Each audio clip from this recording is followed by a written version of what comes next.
Yo, what's going on, everybody? Welcome back to a new PGA Tour season. This is the 2025 Sentry Tournament. My name is Eric, and I'm here at SweetSpotDFS to go over everything Sweet Spot related. Of course, that means targeting the optimal lineup and everything that goes into that. So I had said at the end of last year, things were going to change a little bit. We were going to go strictly off of the website and do away with spreadsheets. How foolish I was to believe that was going to happen. I'm not saying we're not going to look at the website. There are 2 pages that I've published on the website that I want you guys to go take a look at. One is the cheat sheet. Here, I'll throw them on the screen right now because I'm so excited to show these things off. Cheat sheet's not finished. I want your guys' input on this. So I think I like the simplicity of it. I'm not going to let you use filters and stuff to change through. But what I really want to know is, do you want conditional formatting? So what you can see here in the recent form, we've got colors, and then you don't have colors anywhere else. So I just want to know what your take is on the colors. This yellow will be a more muted yellow. I like all the rest of the colors though. I like kind of like the light red, the orange, probably make that a lighter color orange, but the dark red, it kind of represents the cheat sheet that I have, which you can also find, by the way. You go down in the description of this video, click the link. I've updated the spreadsheet. Like I said, I wanted to do away with spreadsheets, but just didn't get there in time. Who knew that putting together Power BI reports were going to be so challenging? But they are. I'm having a lot of fun learning about them though, so I'm excited. This is the cheat sheet. You can access that by going to Fantasy Tools up here at the top of the site. You can't really see it, which is a bummer. Here, let me zoom in a little bit. There you go. Now you can see it. Fantasy Tools. Go to the website. By the way, website SweetSpotDFS.com. You can find a link for that in the description. Go to cheat sheet and you'll find it here. If you scroll down, all the way down, you'll find the old cheat sheet. And again, this is exactly what I used to do. I used to spreadsheet, which I'm still doing. I'm still spreadsheeting. But you can find that down here. Again, you can also click in the description. There's a link to it that'll send you to that spreadsheet. But hey, I'm going to try to encourage you guys more and more to go to the website as opposed to the cheat sheet, the Google sheet, I should say. This is where you can find the new cheat sheet going forward. Now, the other exciting piece, I have a Pass Optimal and GPP winners page. What I love about this, you can load in whatever tournament you want. As you can see right here, we can go ahead and I have Tournament of Champions already loaded because that's what we're going to talk about. We're going to talk about the Sentry. Obviously, it used to be called the Tournament of Champions. But let's say we wanted to take a look at last year's 2024 optimal lineup. And you can see what the optimal lineup is. You can see how many 10K golfers were in that lineup, how many low 6K, which is 64 and under. There were 0. But you can see the rest of them. You can see who the golfers are. If you want to sort this in any shape, way, or form, you certainly can. You can go by DK points. You can go by salary if you wanted to. So, you know, highest to lowest. You can see the optimal lineup used 47,400. We'll talk more about this when we get to the Pass Optimal and GPP winning lineups. But we can deselect that, select the GPP winner, and you can see what won. Normally, these are going to be your $5 Drive the Green contest. I don't have that anywhere on the site that says, oh yeah, I was playing in this event. This is where I got this information from. Doesn't really matter. You can see the DK points. It's going to be one of the highest, if not the highest score on the slate. So you can go check that out on the site. And again, you could put whatever you want. You want to take a look at the Masters tournament from last year? It was the GPP winner used $50,000. That's all available to you at SweetSpotDFS.com. Check out the fantasy tools. Go down to Pass Optimals. You can barely see it. It's right here, right below the cheat sheet. Pass Optimals. And again, I'll showcase this more while we go throughout the video. But to go back to what I was talking about, I am going to do everything similar to what I've done in the previous years, which is going over all of the spreadsheet information. It looks like this. You can go check out the Google sheet, again, link in the description, Find the cheat sheet there. Basically everything I'll be going over in this video. I'm sorry. I was thinking I was showing this. But I'll be going through the same stuff that I have been in the past, and just makes life a little easier. That's all. Okay. Giveaways. Still doing giveaways. Weekly. I will say for this month, I really want to get to 800 subscribers. If we can get to 800 subscribers, I'm going to give away $100 of cash, but it is for the month of January. So the whole month of January, if I can get to 800 subscribers, which I just need 19 new subscribers. That's all I need. 19 new subscribers. I'll give away $100. If you want an entry into that monthly giveaway, as well as the weekly giveaway next week, why don't you go ahead and type in the chat, and not just the chat. If you're watching this on replay, type in the comment section, let's hit the sweet spot this week. That's all that I need you guys to do. That's going to be the first entry into the giveaway. Let's hit the sweet spot. That's all you got to type in. And if you didn't know this already, in the description, I give you, I lay out kind of a way to get an extra entry, and it's called Let's Hit the Sweet Spot. It's been up there the whole fall season. So do that here in the live chat. Do it in the comment section. You'll get an additional entry into the giveaway. So again, we're doing all of that. And then also, if you didn't already know, when we hit 1,000 subscribers on this channel, on the YouTube channel, I will be giving $1,000 of giveaways away. Now, that doesn't mean $1,000 worth of cash, but you can see there's 2 $100 cash giveaways. You can check out everything right up there in the little box. 1 lifetime membership to SweetSpotDFS.com, 1 annual membership to SweetSpotDFS.com, and 2 $100 giveaways. And if you want an entry into that giveaway, you need to create an account on SweetSpotDFS.com. That's all you got to do. Just create an account. You don't even have to pay for it. It could be a free account. It's pretty simple. Just go to the site, log in, put in your credentials. Super easy. And again, well, I should say this. Some of those reports that I'll be, or some of those pages that I'll be showing you on the site are only going to be accessible by paying members. So for the time being, enjoy all the content that's for free. I will continuously keep those things up there for free, but in the future, you will have to pay. So anyways, $1,000 worth of giveaways. Sign up on SweetSpotDFS.com. That's all you got to do. All right, let's get into this strategy video. In the future, my course breakdowns, or really my course and tournament information sections that I'll be bringing up here soon, are going to be 1 minute long videos that are going to be YouTube shorts. So be on the lookout for those. I'm going to probably do those Sunday night. It's going to be either Sunday night or Monday morning. One of the two. They're just going to be $1 hits. And the reason why, I forget, well, not so much forget. I've always kind of wanted to do this, but watching a lot of the content this week, there is an abundance of information that people provide you with no payoff. And what I mean by that is, okay, let's talk about this being a putting contest.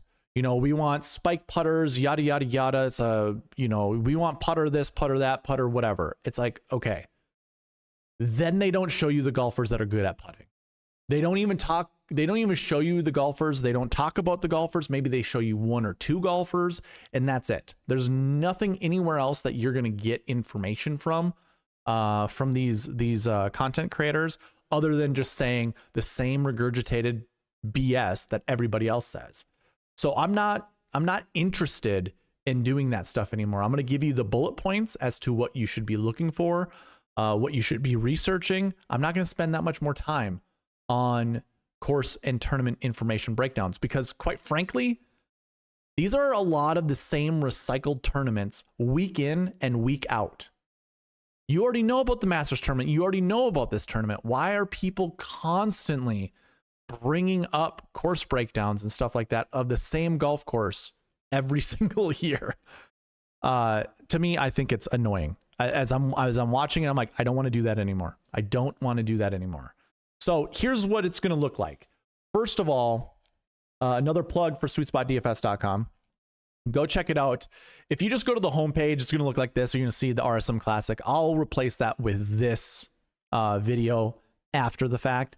But if you scroll all the way down past the, all the payment portals and stuff like that, right here, I've got tournament fact sheets. You click on the tournament fact sheets, it's going to send you to the tournament fact sheets. It's long overdue. I should have been providing that to you much sooner. But yeah, I'll scroll in for you guys or zoom in for you guys. 2025 tournament fact sheets. We have the Sentry tournament. So you just click on that. Boom. The new thing. Yes, Ryan, you are correct. Enter password. Oh. Don't want that.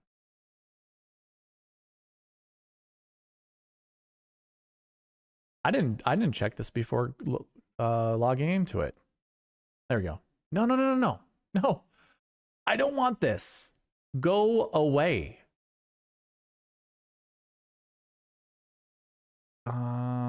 Can we just do it this way? I wonder. I am so sorry. I was doing a... There we go. Maybe we do it this way? Oh, perfect. Okay. Whew. Oh, wait. Okay, good. So there's an extension on my browser that I have to remove that. I did have a free trial, but I do not want to use it anymore. Okay. Here you go. This is what the tournament fact sheets look like. So Ryan, or Big Colts fan that's in the chat says sometimes there's a remodel of the golf course. You're not wrong. You're not wrong. You want to know what we do with that? Hey, guess what? There's been a remodel at this golf course. Hole 4 is now 20 yards longer. And that's it. Or there are 3 holes that have gained 15 yards on it. It won't affect anything, but there you go. You know the information now. So I'm being a bit pessimistic about it, but I listened to everybody this week, from the Rick Run Goods to the Kenny Kims to the Pat Mayos, all saying the same stuff, all going over the same information, and there was 0 payoffs to it. 0. I shouldn't say 0. There was like minimal payoffs to it. Hey, Xander Schauffele is a great golfer at this event. Well, no kidding. He's also, one of the better golfers. So anyways, moving on. Here's what I'm going to be doing with these short videos that I'm going to put out. Kapalua Golf Course, Hawaii, the Sentry. We've played here for forever. The yardage is 7,500 yards, almost 76. Most likely won't play like that. If you're going to use any kind of website to figure out what golfers you like, I'd probably put it somewhere between 72 to 7,300 yards. Probably around 72 to put it to err on the correct side. You have Tiff Eagle Bermuda grass. We don't have a stimp on here, but they always say they run or they putt very slow. Yeah, so use your Bermuda grass for anything. Don't really care about green sizes, although they're massive. They're huge. Your Architect, 2 of them, Bill Corr and Ben Crenshaw, they have a bunch of courses on tour. And then anything else you want to look at, go for it. I just pointed out kind of the more important information when it comes to the tournament fact sheets, but that's all I got. Boom, under a minute. That's as easy as that. We don't have to talk anymore about it. Bermuda, 7,200 yards. It's a par 73. That's not really going to matter. It's going to be a scoring fest. Everyone's been saying that same thing. That's all you got to do. That's all you got to do with a tournament or with a tournament or a golf course breakdown. The tournament breakdown, a little bit important because this can really change over time. There can be cuts. Sometimes they take cuts away. There will not be a cut at this event. Your strength of field is 595. When we compare that to previous years, 637 last year, and that's primarily because Scotty Scheffler's not on the field. 519 in 2023. In 2022 was 501. So we're basically right on par. Now there is a big difference. This is a signature event. It's just like last year. Winners and golfers who finish inside the top 50 of the FedEx Cup FedEx Cup from the previous year have been invited to this event. Just keep that in mind. In the past, it was just tournament winners. So you'd have field sizes of like 30 golfers or, well, 40 golfers or less. Most of the time it's in between 34 and 36. This week we have 60. We had a couple withdrawals. I shouldn't even say a couple withdrawals. We already knew Rory McIlroy wasn't going to be here. Scotty Scheffler had to withdraw because of puncturing his hand with some glass. It was a funny, speaking of Kenny Kim, that was a great story that he provided. Loved that. And then you have a couple DP World Tour, not DP, European golfers that are going to play on the DP World Tour this week. Like I think Shane Lowry and Tommy Fleetwood. So when you go to the DraftKings website, you're going to see golfers with the out mark next to them. If you go to my cheat sheet, I've already removed them. You don't even have to worry about those golfers whatsoever. If you want the optimizer, which I forgot to even advertise, by the way, we're going to build lineups at the end of this video like I usually do using this optimizer. And if you want access to it, go to the site. I'll show you. Go to the site, go to Fantasy Tools, go to Optimizer, which this will get a little revamp, this little drop-down menu. Go to the Optimizer, a pop-up's going to appear, put in your email, request now. I will get an email, and depending on when I get to see it, I will send you the Optimizer. I apologize for the tardiness of some of the requests, but it's just whenever I have time and I can look at the email. Anyways. I've removed all of those golfers who are not in the event. So if you use any of my information, you don't have to worry about playing golfers that are not in the field anymore. So again, if you use the cheat sheet, link in the description below, go to the website, you're not going to have any of those golfers in there. None of the golfers will be there. And again, this is a signature event. There will be no cut. Just for a reminder to you guys, cuts for signature events only happen when there is a person who hosts the event. Now, Arnold Palmer's no longer with us, but the Arnold Palmer Invitational is hosted by the Arnold Palmer Foundation or something to that effect. His son usually, or his grandson usually runs it. People in the family run that event. The Memorial, that's Jack's tournament.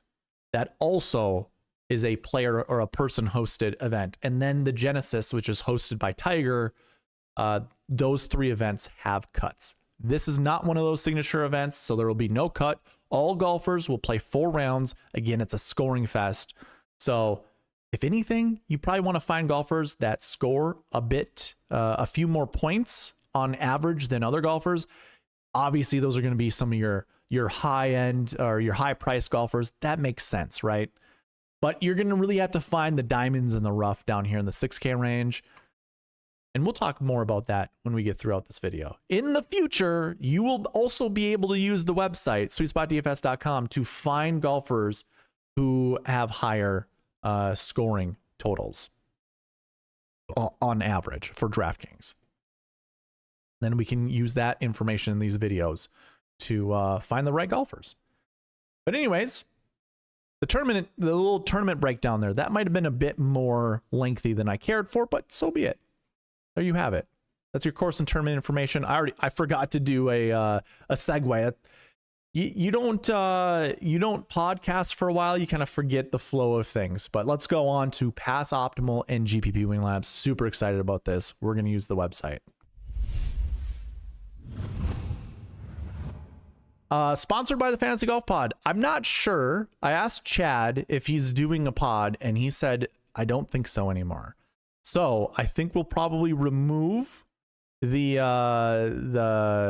sponsor, but either way, wanted to give him a shout out regardless. He's done a lot of touting my stuff this week, and I appreciate the hell out of that. So yes, I wanted to give him a little shout out. Okay, so we are here with the Pass Optimal and GPP Winning Labs. I'm just gonna scroll down a little bit. I love this tool. This little box over here will be updated. This little summary box that you see over here, I'm going to update that eventually. I know what I want to add to it, and I just couldn't get there before the end of this video, or before the beginning of this video. So let's talk about the tool. I have data all the way back to 2013, like I've always said. If you drop down into the Tournament Champions, or really where the event name is, you can change whatever tournament you want to look at. To me, I mean, obviously, I'm just going to look at the Tournament of Champions. I've nicknamed this the Tournament of Champions. So if you're looking for the Sentry, this is the event. Tournament of Champions. I might change that in the future. We'll see. But for right now, it's Tournament of Champions. And if we just look at a zoomed out level, there's no filters whatsoever. You're going to see in the summary box how many 10K golfers were in the top 10 for DraftKings points, how many were in the optimal lineup, how many were in the GPP winning lineup, how many were in the SweetSpot optimal. So I've kind of retooled what the SweetSpot optimal means. It's the best lineup, $49,600 and above. Sometimes that matches the optimal lineup, or sometimes I just provided an alternative lineup that still beats the GPP winning lineup. So the DraftKings, the SweetSpot optimal, which is SSO, the SweetSpot optimal will always be the easiest or the easier lineup to take down a GPP. And I only say easier because when we put that filter on there of 49,600 and above, that helps you build lineups tremendously. Whereas like if we look at the optimal lineup last year, so here, this is what you do. You drill down, and you can multi-drill, whatever ones you want. You drill down 2024, go to optimal lineup, and we click one. You're going to see what the optimal lineup is. You see that over there? Sorry, 47,400. That's hard to get to. That's hard to build a lineup like that. There's no 10K golfer in there. And you see how many points were scored? 868. Now, if I deselect one for optimal lineup and I select one for GPP winner, 868 was your optimal lineup. Your GPP winner was 845. In the future, I will have more filters where you can filter by the SweetSpot optimal to see what that lineup was. But for right now, this is what I have, which I think is more than enough. It's again, I love this tool. It's obviously I am all about targeting the optimal lineup. So reviewing past optimal and GPP winning lineups, this is all I could care for. Honestly, I would rather review these lineups to see what type of salary breakdown, matters at this event. And let's go through all of the tournaments that have salaries. And of course, you get to a tournament that has no information. It's because there was no draft. I don't have the DraftKings salaries for it. So find the ones that do, like 2020. And if we take a look at the GPP winning lineup, they use up all $50,000 of the salary.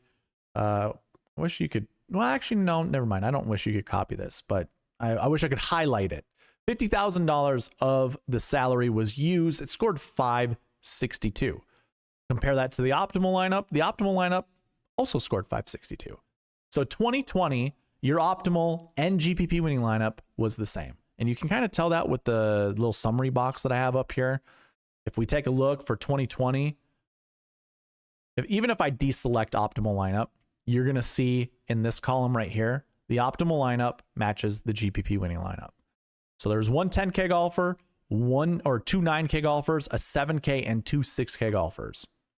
Those were your optimal and GPP winning lineup in 2020. I'm going to deselect GPP winner, and we're going to go into 2021. Actually, I should just keep GPP winner on. The GPP winning lineup used $49,800 of the salary, scored 798. We take a look here. It's a 10K golfer, three 8K golfers, a 7, and a 6. In fact, how about this? I'll zoom out and just take a look at the GPP winning lineups. Just so you know, 2020, 2021, 2022, 2023, and 2024. Those are the only years that I have data. There's been a 10K golfer in the DK top 10, DK top 20, GPP winning lineup, and SweetSpot optimal in every single one of those. Oh, I shouldn't even say it that way. That's not true. Sometimes there was two 10K golfers. Let's take a look. I will be able to... Yeah, okay. Well, not in the optimal lineup, but in the GPP winning lineup. Okay. I got to watch what I say. God, I love this tool. All right, so 2021 is kind of where we're at, right? So 49,800, scored 798. Was this the same? No, it was not. Your optimal lineup used 49,400 and scored 799 points.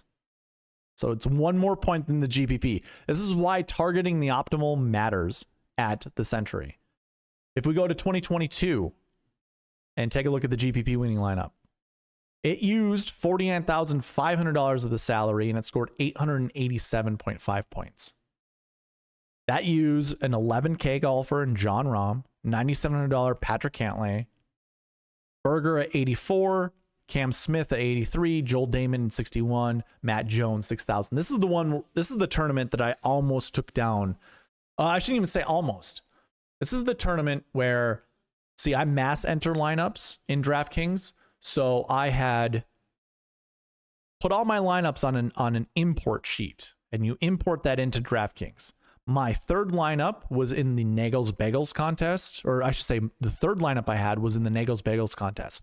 Had I put that lineup in the second slot, which was the $5 GPP win, or $5 GPP, the Drive the Green contest, I would have taken down 25,000. I had the third best lineup that week. And instead, I got a lot of crap from not only Nagels, but Chad and Eric from the Fantasy Golf Pod. Everyone goes, well, why wouldn't you put that lineup in the $5? It's like, because I build 100 unique lineups. That's why.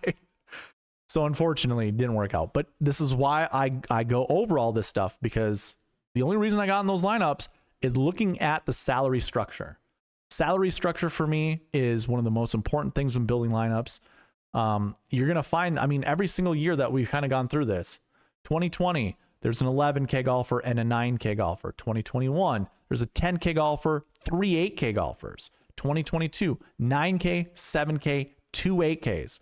Look at the bare min 6K golfers, Joel Damon, Matt Jones. In 2023, we look at the GPP wing lineups. You had a 10, 9, 8, another 8, then 2 6s. You see kind of the theme that's happening? 2 6s here as well. 10K, 9K, 8K, 7K, 2 6s. And then obviously we can take a look at the GPP winning lineups. 2021, you had... I have incomplete data. Oh, it's because I'm also highlighting the GPP winner. Dirt.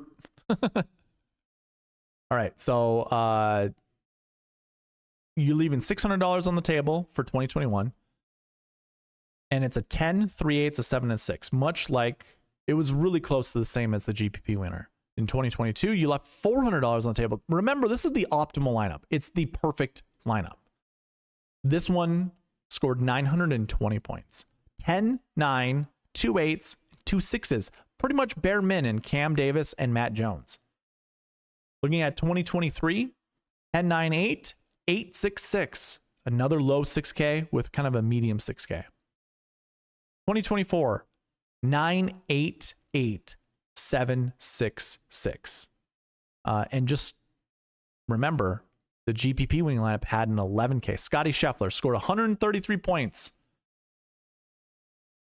Brian Harmon squeaked him out. Was that the only thing, the only golfer that changes? Oh, no. Sung Jae and Sahith were not in the optimal lineup. Oh, no. They were. Or the GPP winning lineup. They were not in the GPP. It was Scotty, Colin Morikawa, JT Poston were the golfers not in the optimal lineup. Still would have had a 9K in both of those lineups. One had a 10K. Anyways, just looking at the GPP winning lineups, 10, 9, 8, 7, 6, 6. You know, I normally say 10, 9, 8, 7, 7, 6. But you can always make 2 substitutions. And it looks like having, 4 golfers. I think on average, if you had 4 golfers, this is where I wish I could see the percentages.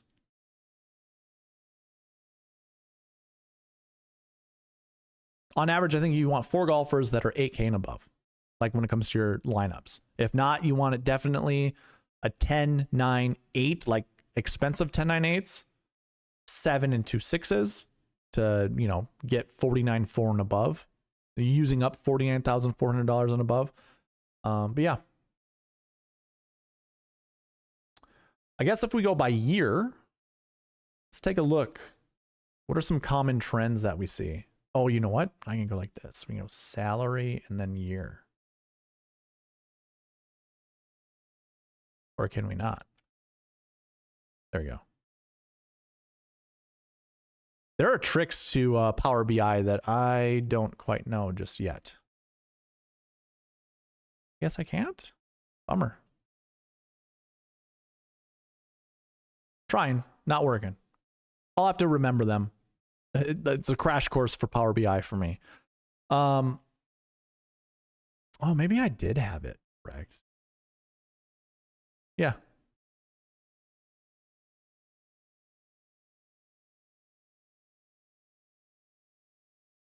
It's not doing anything. Just learning on the fly. I think it's shift. I must have these sorted on different fields. That's fine. I don't think we're going to get anything looking at this way. So I think I might just move on. Yeah, let's move on. Let me look at the chat. Joanne, what's going on? Lombardi Lee, how's it going? Ryan says he sent for the optimizer. Okay. I will send that to you soon.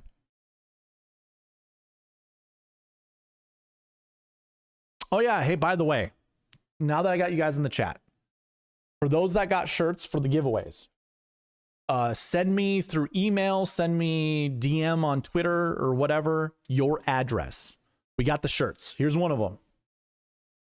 This is that corner logo that you guys voted for. Check out the other shirts that we got.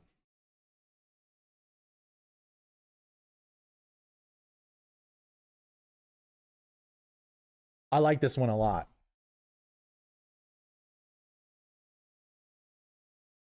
One's really good. And then the other one that you guys voted on, which I will admit I didn't really care for, is actually fire. It's really good.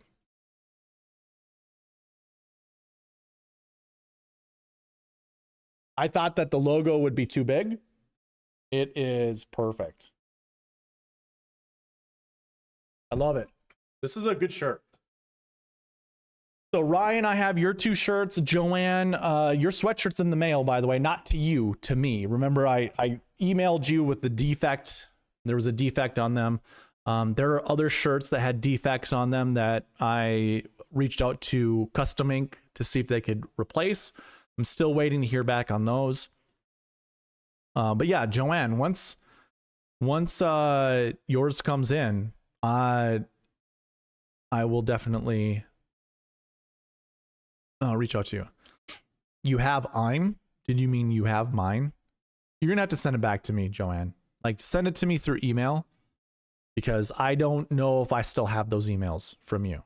So, but yeah. Okay.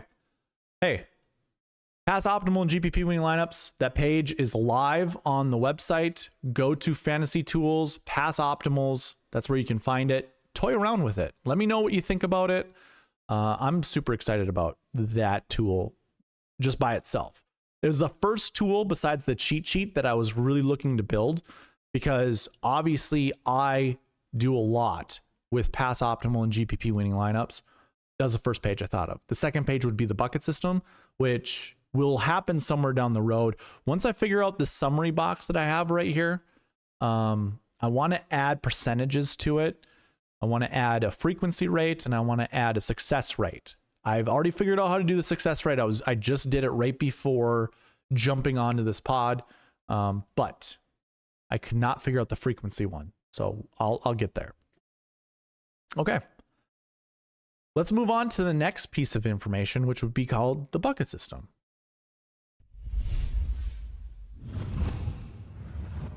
And unfortunately, we are back on the spreadsheets because I haven't been able to put this into the website yet. But basically, if you're new to the channel, what I like to do is break down the most important stats for hitting the optimal lineup And that's going to be looking at the bucket system. And quite frankly, I'm not going to look at recent form buckets, but the other 4 stats that I will be looking at: last year, course history, salary, and strokes gain stats. So again, if you're new to the channel, it's my unique way of targeting golfers that I think are going to play well at this golf course based off of their lead in stats. That is the biggest piece that I find. Not the biggest piece. It's the most important piece that I think you guys need to incorporate into your lives is the lead-in stats. How often do you hear a streamer or another content creator talking about strokes gain this, strokes gain that?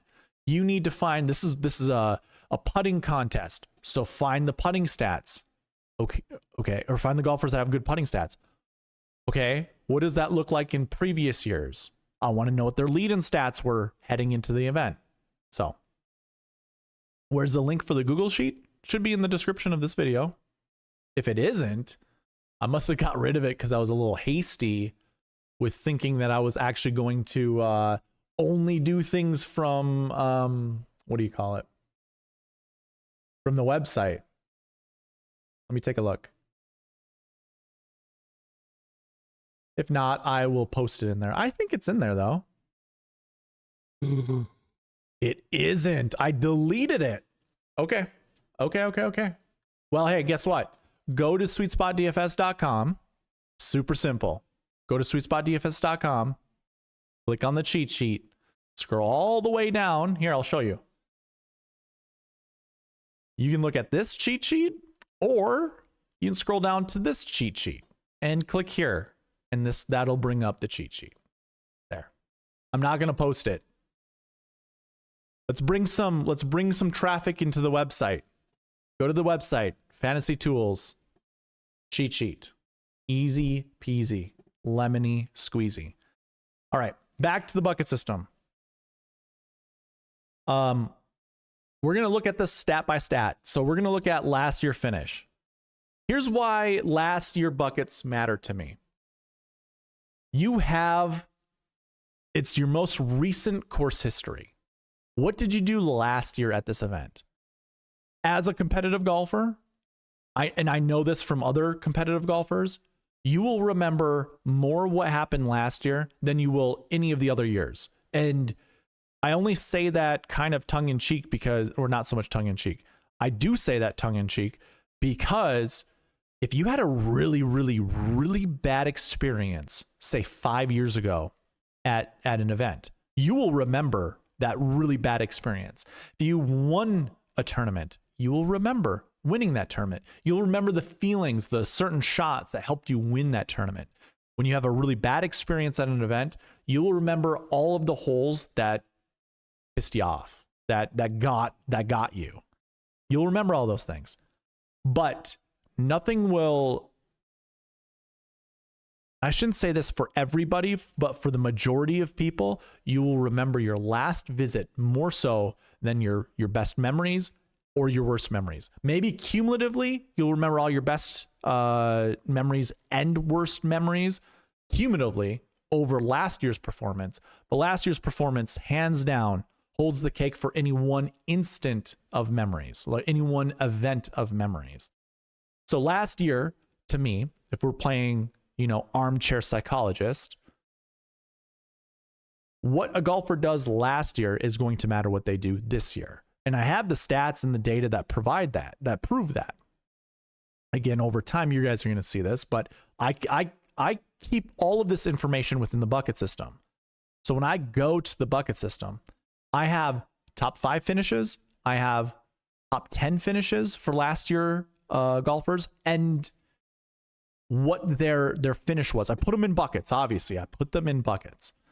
So when we're looking at when we're looking at the last year bucket for top 10 finishes, so basically who was in the top 10 and what did they do the year before? I keep track of lead-in stats. I keep track. You can't tell me it doesn't matter. I mean, this event is kind of one of those, like, the same golfers play this event and they're usually the best golfers, so their finishes are always going to be good. That paired with this is a limited field event, so there aren't many positional places. Either way, When we look at top 10s, you had 5 golfers who finished inside the top 10 from last year's event that had a top 20 finish the year before. So just to make that, what does that look like? Let me go to this page that I have. No, this page.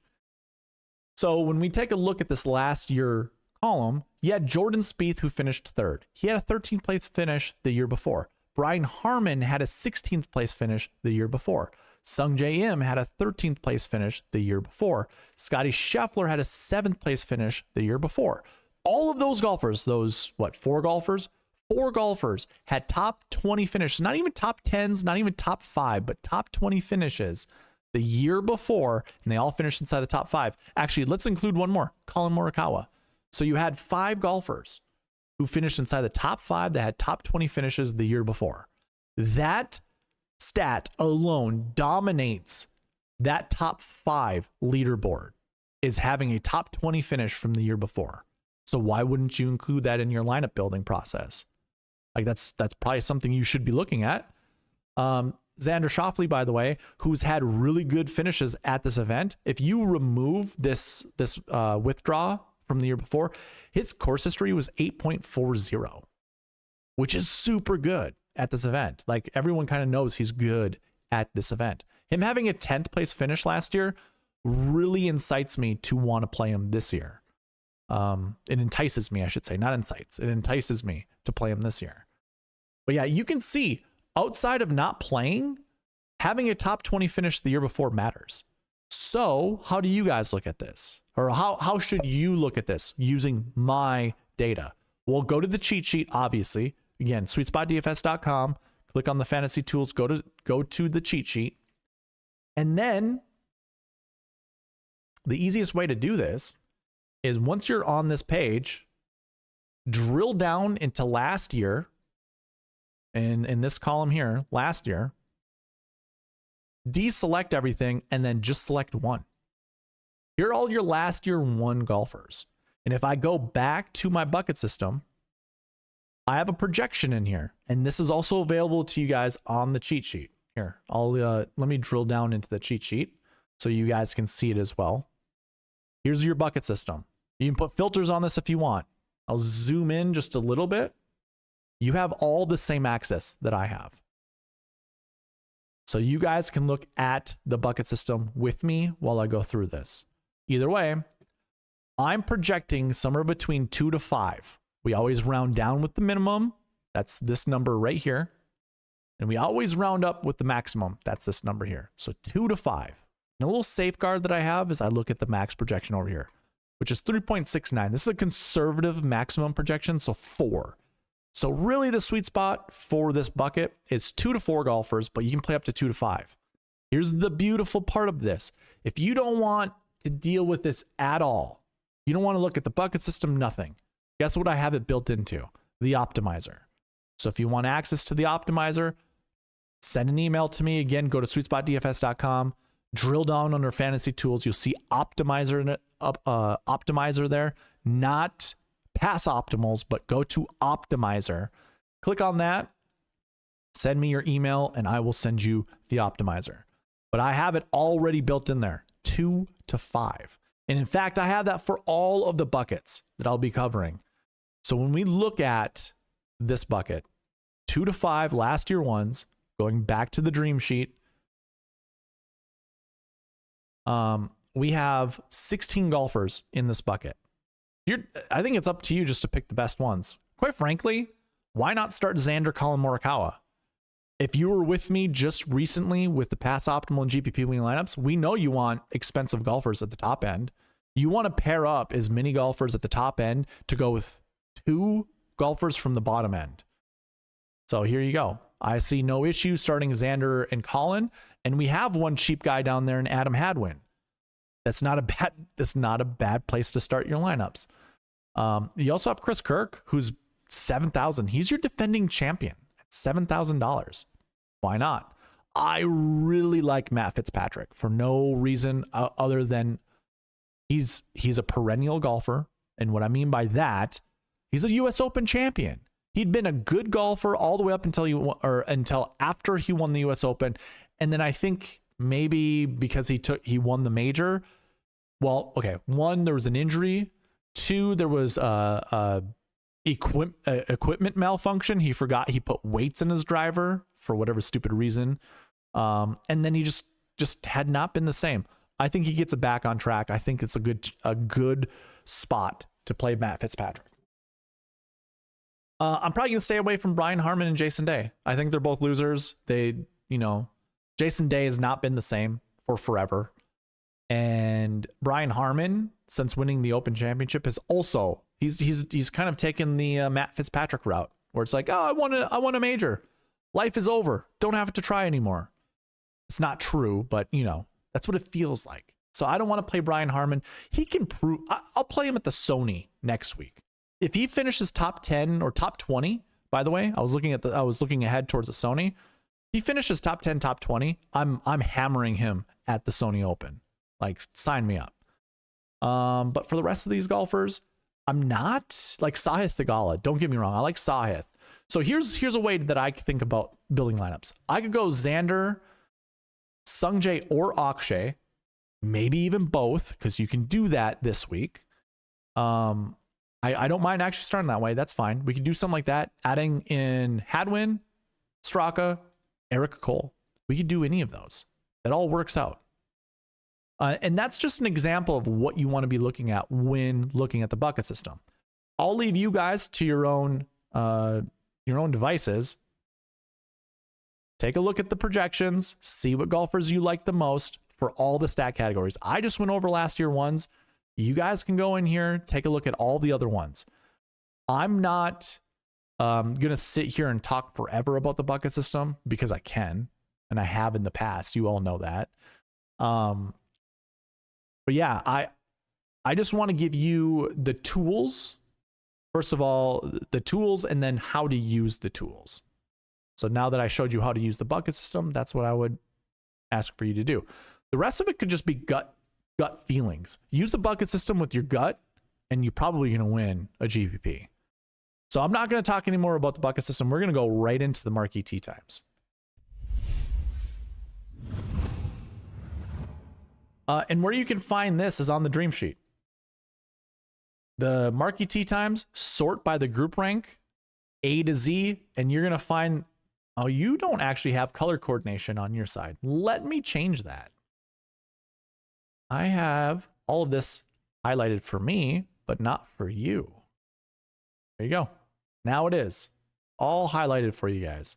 All right, going back, putting that filter on, taking a look at each one of these groups. These are the top groups based off of the SweetSpot score in the field. These are your top 9 groups. Now there's only 60 golfers and they're all paired in threes.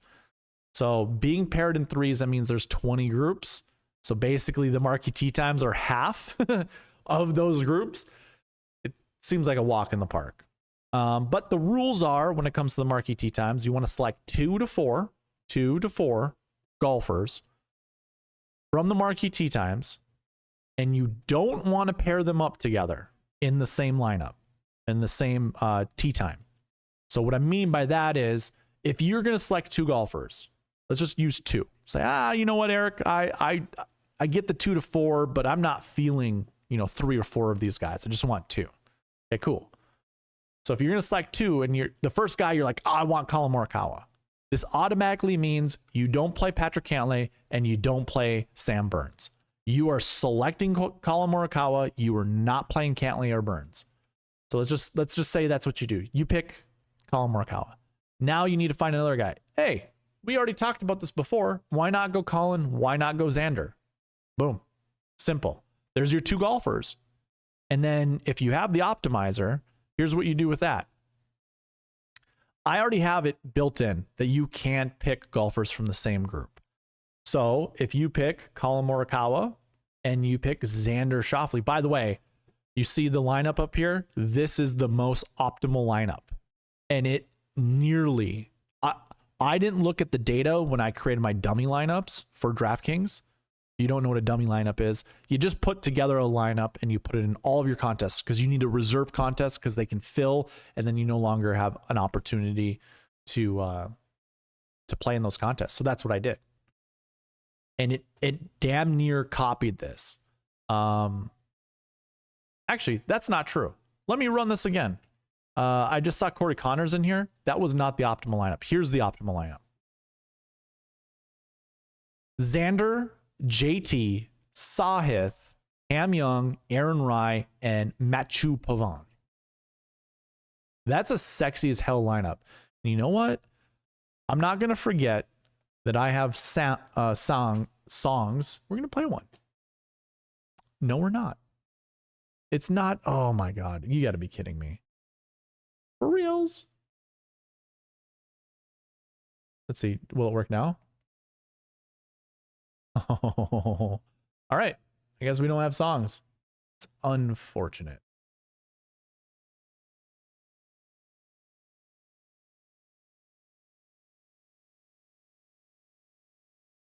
I wonder if it's because I'm logged into the wrong account.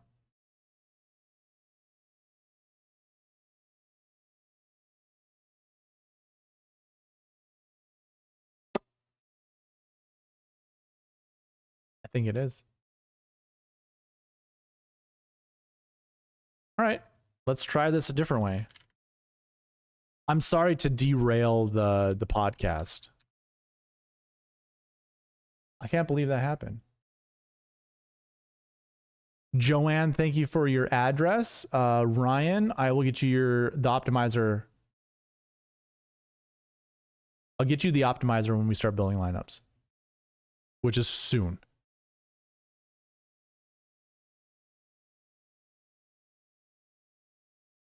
Oh, yeah, there it is.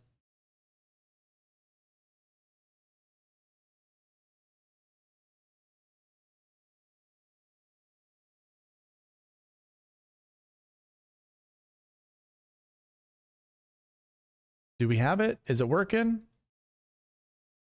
I gotta change my account.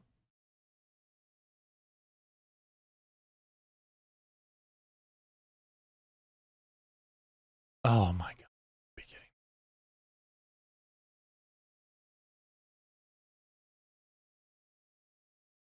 Oh, I see why. Nope, that didn't work either.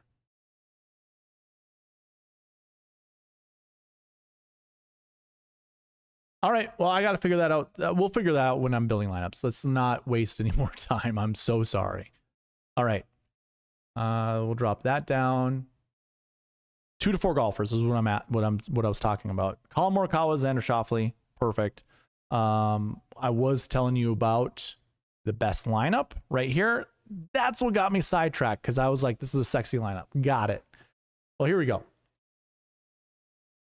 All you got to do, if you want to go the Xander, Collin Morikawa route on the optimizer, you just click yes under lock, hit run optimizer, and it's going to create a lineup. Maybe it will.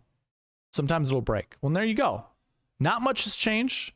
Mathieu Pavon, Aaron Rai, and Sahith are added to this, but instead of Cam Young, obviously couldn't afford Cam Young, they put in Keegan Bradley, which isn't a bad alternative.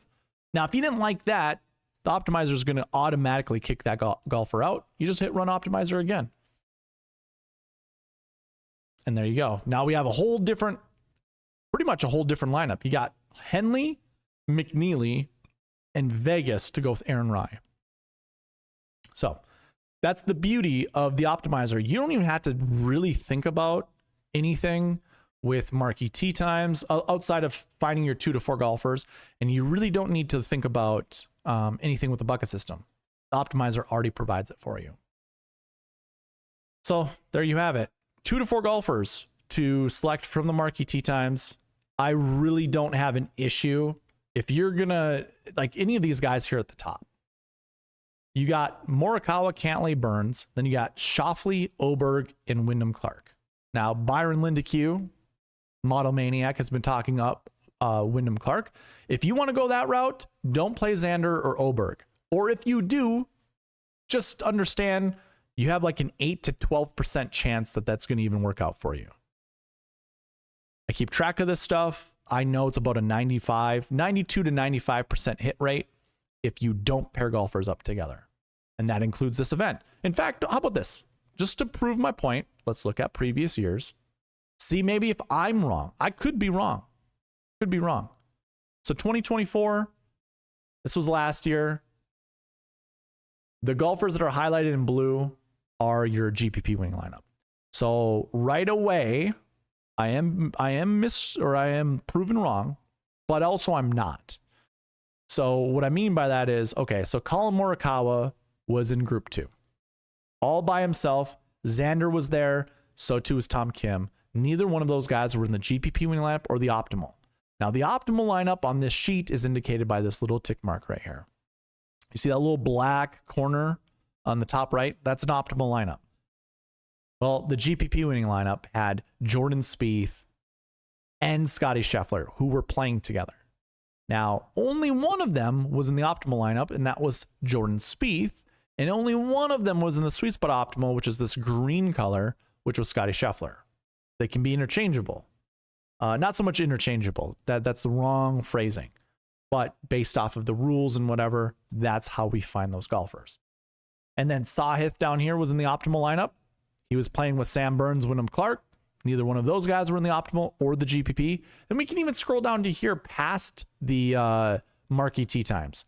Yet Sungjae playing with Hadwin and Glover. Only Sungjae was in the optimal. Harman, who I don't like this week, was with Eric Cole and Camilo Villegas. Neither of those other two were in the optimal lineup. And you can see this. It's all spread out. That's why we do it this way. So the optimal lineup had no golfers playing together.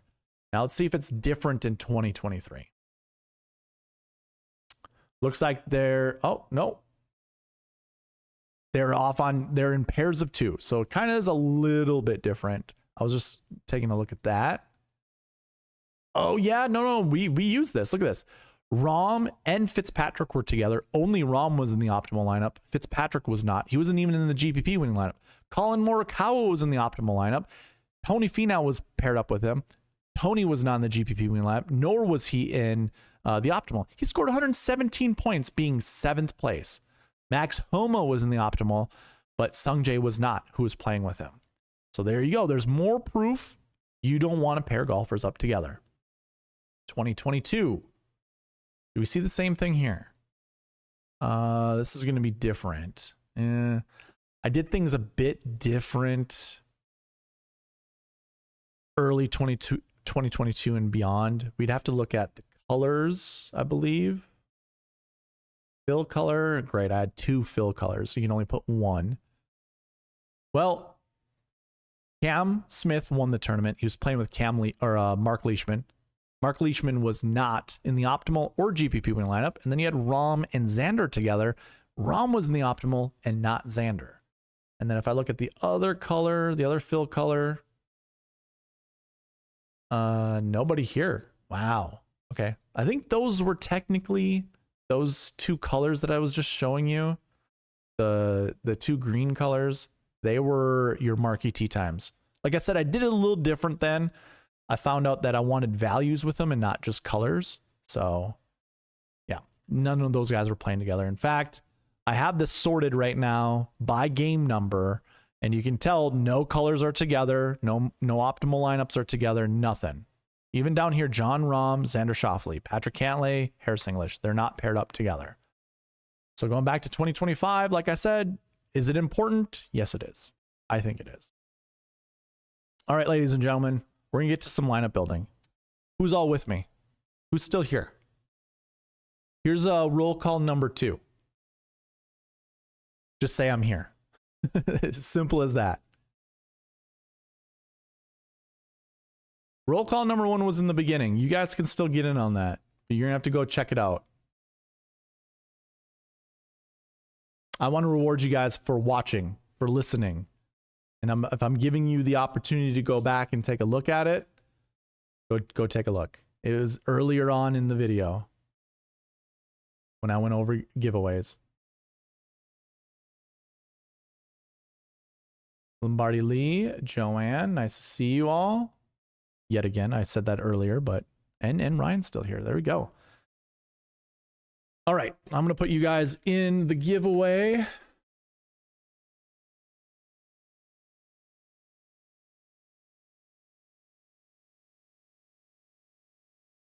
And you actually all get to go in it. Well, Lombardi needs to do one thing. Let me see. Did he? He hasn't yet. Okay.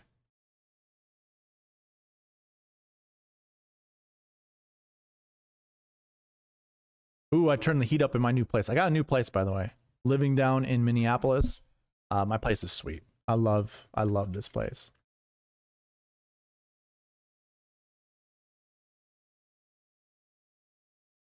All right, Mr. Lombardi Lee, Ryan, and Joanne. I got you in the giveaways.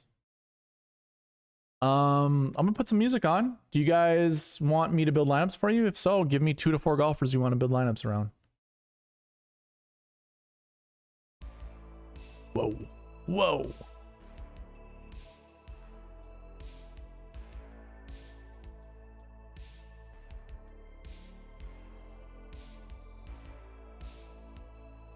Oh, Byron's in the chat too. What's up, Byron? Hey, buddy. I bet you didn't see my pass optimal and GPP winning lineup page. Take a look at this beauty. I need to get to this part. You want to go take a look at what was your pass optimal or GPP winning lineups? You can just do it right here, brother. Say 2024. You want to take a look at this? I do have a summary box up here that kind of gives you a little breakdown as to, you know, for 10K, 9K, 8K, 7K, and the 2 6s. This is 65 and above. This is 64 and below.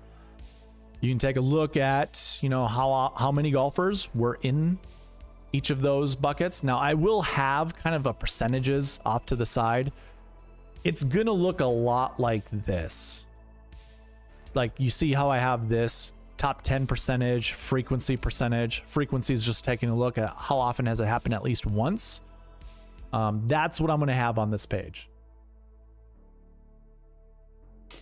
So I'm super excited about this. I've been trying to figure out how to find the frequency, and it is bothering the hell out of me. The hell out of me.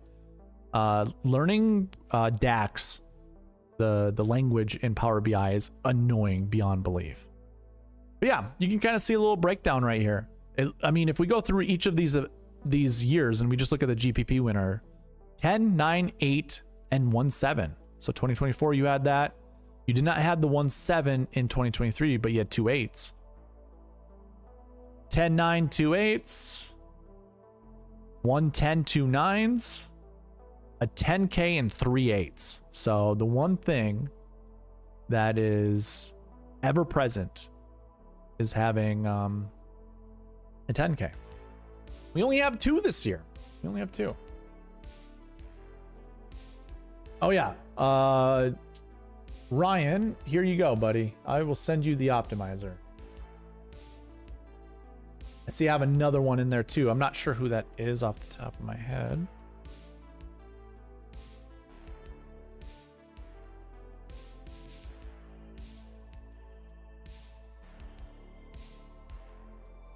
I was saying I moved to a new place. Holy hell. I turned the heat on before jumping on because I was going to wear a t-shirt. But, oof, it's way too warm. You can see my ears are getting super red. Way too warm. Hey, hold on. I'll show you guys something cool. And my place is kind of a mess, but here you go. Here's kind of a it might be too dark actually, but here's kind of a quick tour.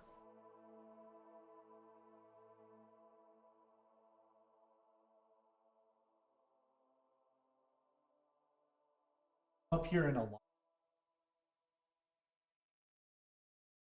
Was your quick tour.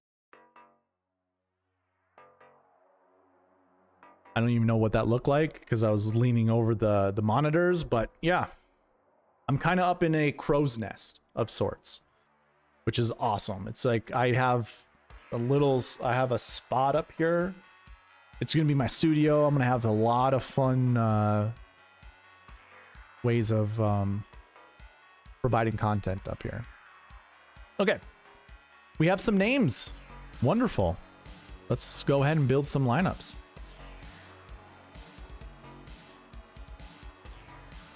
Okay, so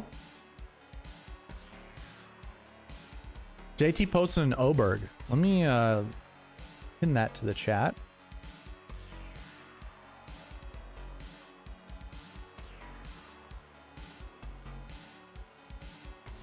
So Mr. Lee, Mr. Lombardi Lee, why are we going JT posted an Oberg?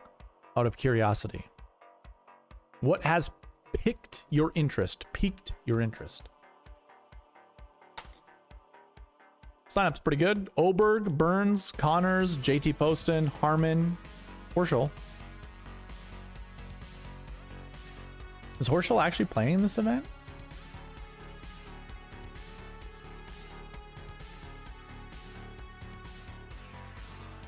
I do not have my DraftKings up.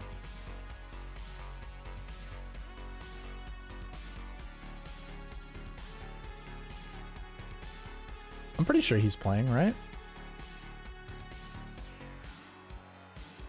72. Yeah, I don't see any withdraw news to him. Okay, cool. Not a bad lineup. Let me save this off to the side. I want to have to update it again.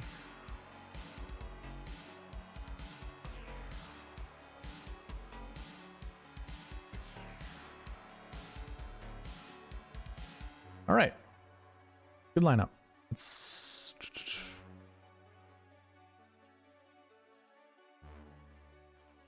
save it. Run it again. Oberg, Corey Connors, Sahith, Benny Ann, JT Poston, and Aaron Rye. This is pretty much a Byron Lindeque special minus Aaron Rye. And Corey Connors. Good lineup, though. Here we go. Here's Matthew Pavon kind of allows us to do a lot of things this week. He's an interesting play. JT Poston is primed for a bounce back this year. All right. That's, hey, we all have our convictions. It's not a bad one to have.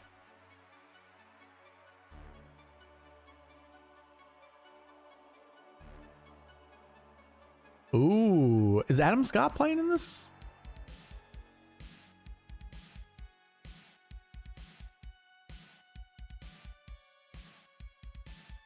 Yep. I don't have him.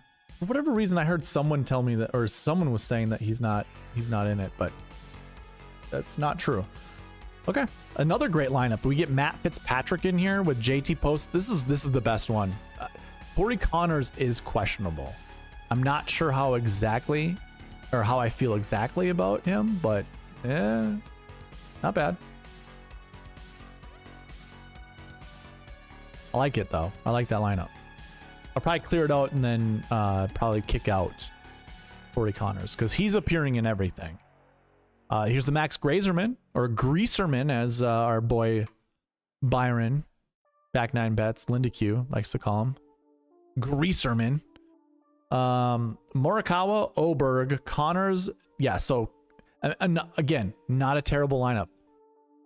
I don't know if I'm going this route. I don't like Billy Horschel, and I don't know if Corey Connors can score enough points to keep up, but we'll see. Oberg, Sahith, Henley, Siwoo Kim, JT Poston, Taylor Pendrith.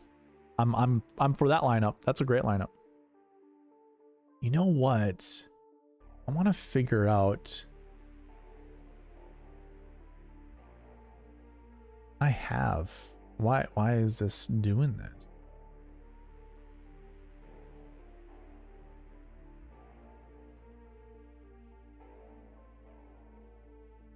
So my sound box that I have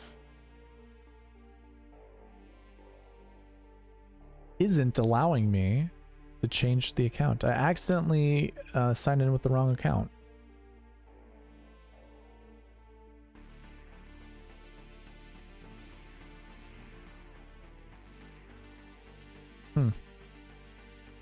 Oh, you know what? I know what to do. I know what to do. I've had to deal with this before. It keeps you signed in. It keeps the the thing actually working in the background. Let's see if this fixed it. I might have fixed it.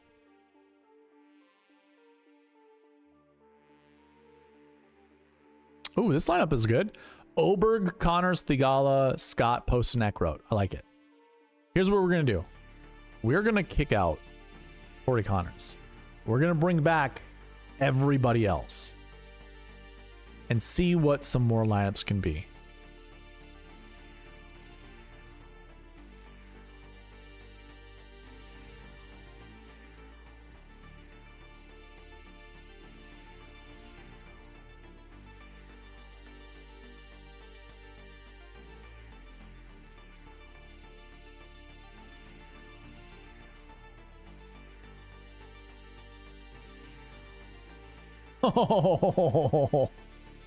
Oh my God, that's what happened. I have to pay more money. I didn't think that was going to actually happen.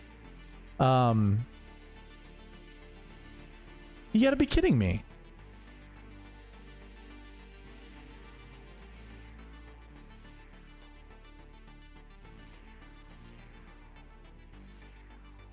Oh.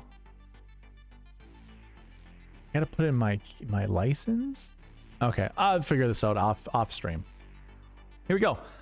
This lineup is pretty fire. Finau is questionable, but Morikawa, Oberg, Finau, Poston, Rai, Echeverria, do not mind it whatsoever. Ludwig, JT, Sam Burns, JT Poston, Fitzpatrick, and Aaron Rai. I think what I have this available, don't I? Yeah. I knew, yeah. That's a great lineup. This one's good. I'm gonna actually allow Fitzpatrick to come back, and I'm gonna kick out Aaron Rai. You have a lot of Rai ownership, and we don't need that much. Morikawa, Oberg, Thigala, Siwoo Kim, Poston, and Pavon. Pretty good. Pavon's getting the boot. And let me build you a couple more. These are, I like these. Cantlay is a bit questionable. This lineup in general is super questionable. Like, this is a lineup I don't think I'd ever play. I also haven't won a big GPP, so there's that. Maybe you can win a GPP with this lineup. Possible. What were we gonna do? Oh yeah, no, never mind. I thought one of the top price guys got kicked out, but they didn't. Oberg, Thigala, Scott, Grazerman, Siwoo Kim, JT Poston. Love it. It's a good lineup.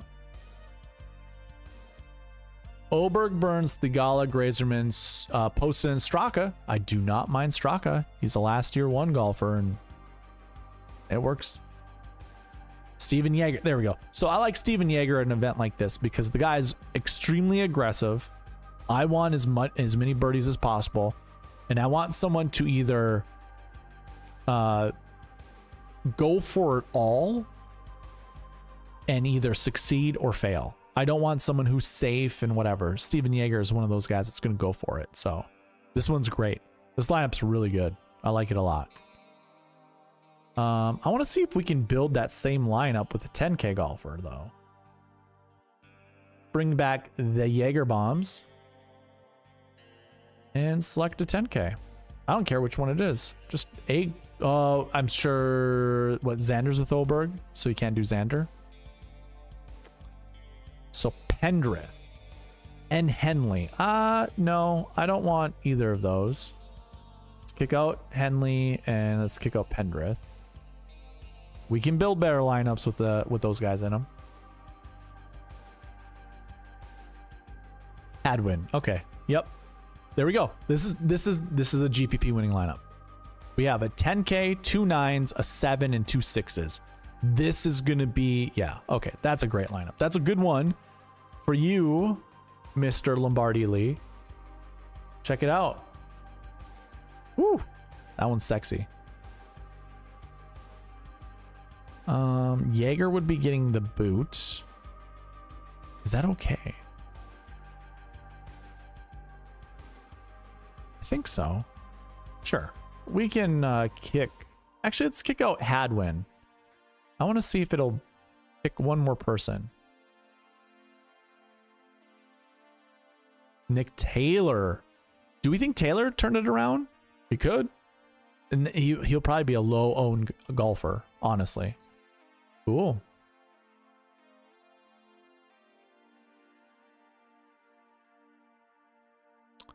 Lombardi, you are welcome, sir.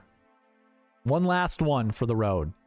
Colin, Oberg, Thigala, Poston, Eckroat, Hoagie. That's a sexy lineup. All right. Yeah. Oh, I miss building lineups. These are great. All right. We're going to bring in Mr. Lindecue's lineups. He wants Burnsy, Cantlay, and Pendrith. All right.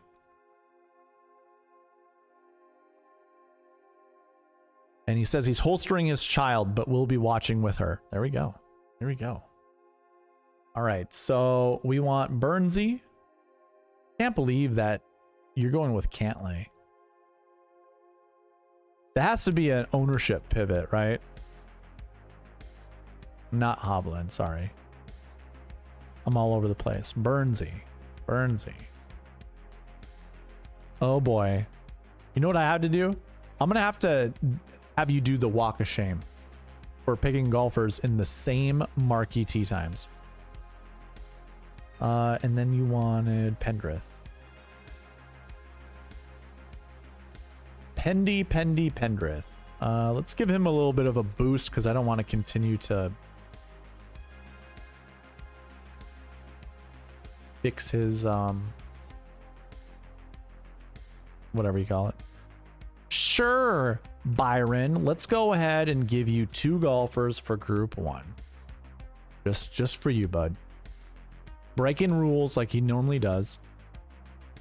Xander Schauffele, Cantlay, Burnsy, Pendrith, Vegas, Pavon. That is a GPP winning lineup right there.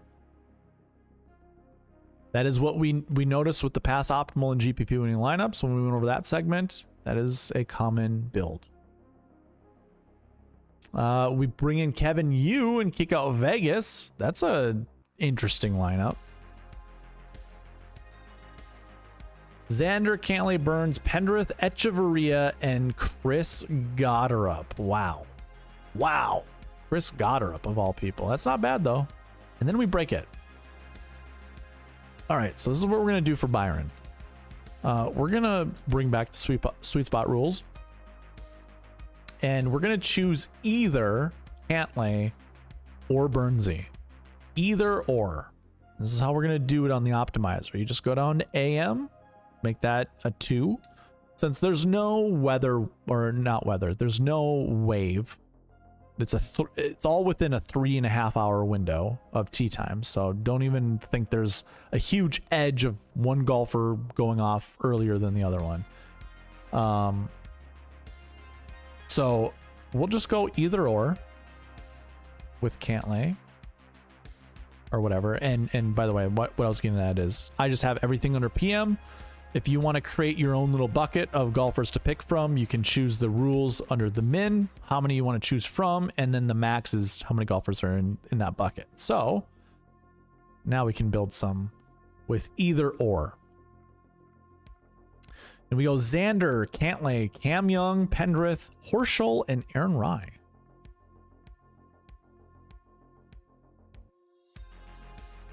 Xander, Burns, Thigala, Cam Young, Pendrith, and Pavon. Ooh, you're getting a lot of Cam Young. I know you're super thrilled about that, aren't you?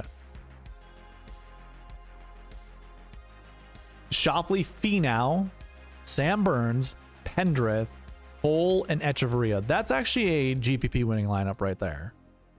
A 10, 2 9s, a 7, and 2 6s. Love it. Schauffele, Burns, Benny Ann, Poston, Pendrith, Echeverria.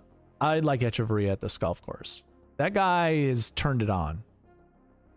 Someone that I used to think was a risk to play because he likes to find the water a lot. Not so much right now. Schauffele, Burns, Thigala, Young, Pendrith, and Hadwin. That's, I mean, 10, 9, 8, 7, 7, 6. It's pretty solid. What's my take on Tony's knee?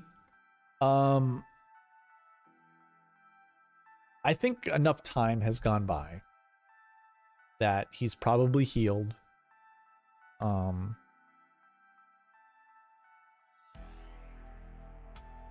trying to remember. I was watching him play. Who was it? Grant Horvat. And boy, did he look awful. I don't know if he said he was getting knee replacement or not a knee replacement. If he was getting surgery on his leg at that point in time or not. But I'm not a huge fan of Tony. So regardless of his knee or not, I don't want to play Finau ever. It's my hot take. I don't like playing Finau at all. Shoffley, Burns, Thigala, Cam Young, Penrith. We already said that, right? We already saved that one? We did.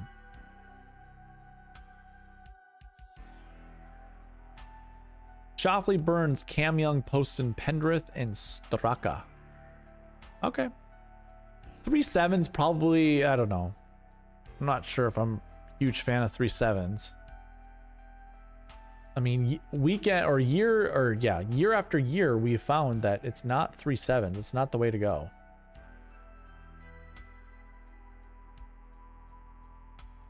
Oh, I was like, what happened? There's no data in 2019. 2020 1-7, 2021 1-7, 2022 0-7s, 2023 0-7s, 2024 1-7. GPP or optimal lineup builds. 2020 1-7, 2021 1-7, 2022 0, 2023 0, 2024 1-7. Oh boy. Oh boy. Well, things can change, obviously. What do we have in the bucket system, actually? 7s. A 1-3 bucket, but really it's a 0-3. 19 golfers in that bucket where we normally see 10. So this could be a volume thing. And maybe that's why we haven't seen more than 1-7 in the optimal or the GPP. So, I mean, last year, 7K range is right here.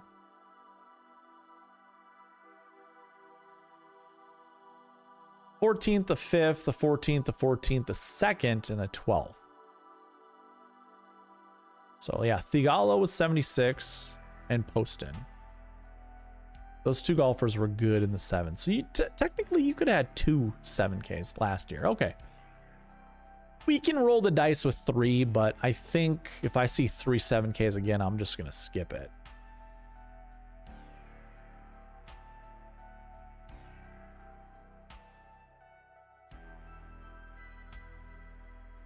Thanks, man. I know. I'm so excited about it, and quite frankly, learning Power BI is such a it's a chore. But it's like what you can do in Power BI versus spreadsheets or just any kind of reporting tool outside of spreadsheets is amazing. Like it's almost like, oh, how would I'll phrase it this way. You know, instead of finding the wood, finding the wood, cutting the wood, placing the wood, lighting the fire, and then putting your food on top of it to cook it, you just go to an oven, hit some buttons, put your food in there. That's the difference between spreadsheeting versus Power BI. Like, yes, the tedious part would be, okay, let's pretend we need to program the oven. Programming the oven so, you know, when you click on the up button goes up to 400 degrees, whatever. And it, like, say you're in charge of doing the programming. Well, as soon as you get it done, you don't have to do anything except for put your food in the oven. That's all you need to do with Power BI. Put your food in the oven. It'll cook, you know, within minutes. Whereas before, you take your axe, you go cut down a tree, or maybe you already have logs that you've already cut down. You place them in a fire pit, and then you know, that's what spreadsheeting feels like. super simple. I know all of the steps that I need to do. Just boom, boom, boom, boom, boom. I got it all done. Got it all figured out. I know how to do it all.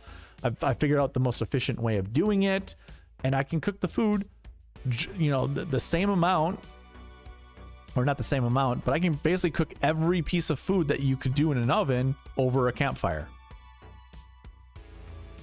I don't know if that's a fair analogy, but that's, to me, it makes sense to me, or it makes sense to me.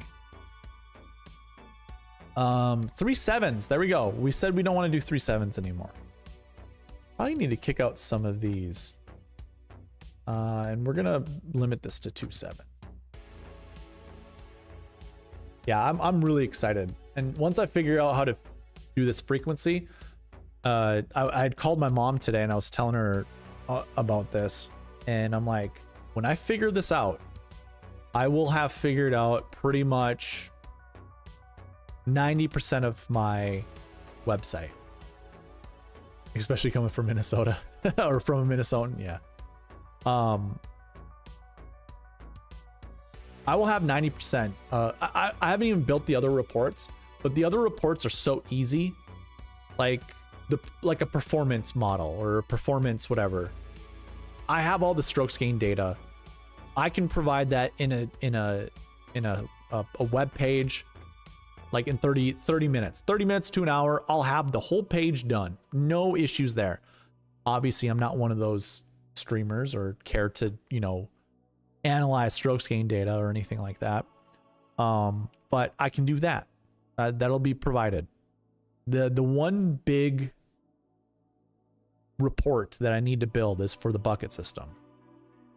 And that will require some unique formulas to build. So looking forward to it, but also at the same time a little scared. So I want to get the oh, what I was telling you, I was showing you this. Let's go here and go here. So I've already figured out how to do I've already learned how to do this. Oh, this isn't what I'm looking for. What is this from? These numbers don't make sense at all. Is that because the totals are off? Did I not put the totals in? No, totals are right.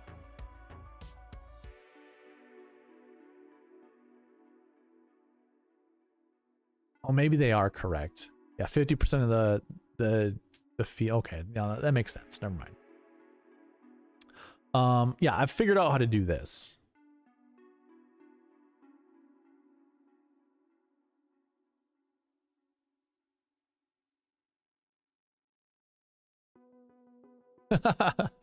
There's okay. I'm so like I'm just like you sometimes. I get ADD, and I'm like, wait a minute. How is there 100% top 10 percentage for golfers with a missed cut or worse? And I remember Xander Schauffele had a withdraw, and he finished top 10 last year. So I'm like, that makes sense. Okay, but anyways, like checking out of how many golfers are in a bucket. What is their percentage of finishing inside the top 10? I have that for the pass optimal and GPP lineups. I need to figure out this piece, frequency rate. I need to know how frequent. So when I show you that page over here to the right, so imagine these two columns right here are those two that I show you. I'll show you how successful that bucket is, if you want to call these buckets, for the prices. And then I'll also show you the frequency, which is determining how often at least one instance happens every single year. So if we have 5 years of data and we see a 10K golfer, you know, as a DK, or it'll go by DK top 10, by the way. We see a 10K golfer inside the top 10 for DK points 4 out of 5 times. That means it's an 80% frequency rate, right? And that's what I want to show, but holy hell, dude. Holy hell. Here, let me show you something.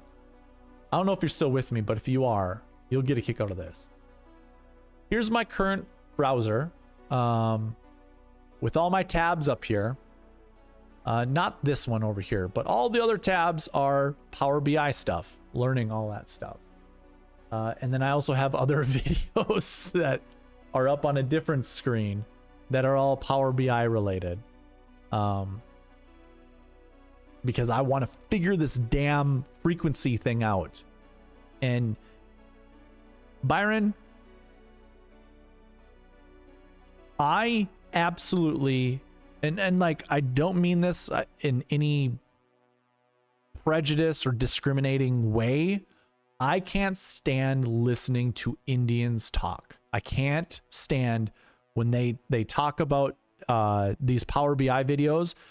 One, their mic is terrible. Two, the Indian accent is so difficult, like to hear through a mic. Like, I have a teammate on my team who has a very soft spoken like voice, and when it's an Indian voice, there's like, you can't hear shit through the mic. And I'm trying to learn.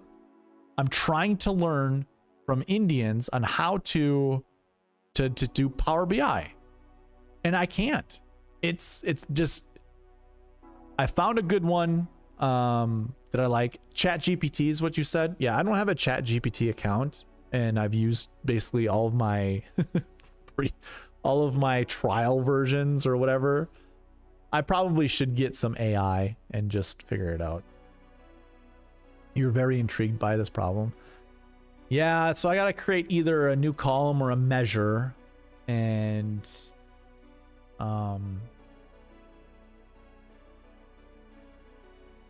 so I mean, you gotta do some count if stuff, right? See, I don't even know if there's an easy way to show this, but like, again, I want this. So the equation in here is basically count if all of these rows, and those are all of the years, divide by, or it's count if greater than 0, and then divide by just how many years there are. That's how you get your frequency. Writing it in Power BI is challenging. There's all the different count functions. There's count A, count X, count AX, count. I just realized what count was. I actually had the wrong number. Here's my Power BI. And if I go to report, I have this little test thing over here where I'm testing everything out, or a test page. And like, I just came up with this calculation, which I want total DK golfers. It's pretty simple. It's a count. You can't see it. I can't zoom in, but it's a count. That's all I have to do, because I didn't learn this from any of the Indian speaking Power BI specialists. I learned this from an Indonesian. I think that's what he is. I'm not sure, not positive. Definitely looks like an islander, but he was the one that taught me, hey, just using the count function won't count any of the blanks. It'll only count the data. And that's what I was having issues with, is it was counting the blanks when I was using the other features. And I don't understand why nobody else said that, but this person did. Very thorough, and I haven't watched the whole thing, so I'm hoping to see some. So now I know the count. I've got the count, the full count. Lovely. So now I need to do a count if, which is using probably a count A and a calculate function. So I'll figure that out. Yeah, that's what I'm currently stuck on, but I got to that part, so I'm excited about that. 4 people left in the chat. That's okay. 4 people. If you're in the chat and you want an entry into the giveaway, put in Power BI. I'll type it out because some of you probably don't know how to do it. Power BI. Just type that out. I'll get you an entry into the giveaway. Because you're here listening to me talk, let me reward you for listening to that. And Byron, let me get you some more lineups, because I do think we can find some answers here. I like Echeverria more than Keegan Bradley, so I'm going to bring him back.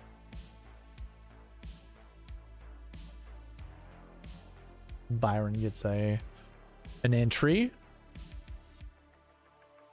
So Byron, you gonna start using my website now? You gonna go on there and check out the pass optimal and GPP winning lineups? Ooh, you get a posting lineup and Benny Ann. There we go. Xander, Burns, Benny Ann. Beautiful. Colin Schroeder, what's going on, man? I think that's a first-time commenter here. Colin, do you have lineups you'd like me to build? I'm just here BSing with Byron, who I love talking to. Byron, do you like Echeverria this week? I kind of like him a lot. Like a lot.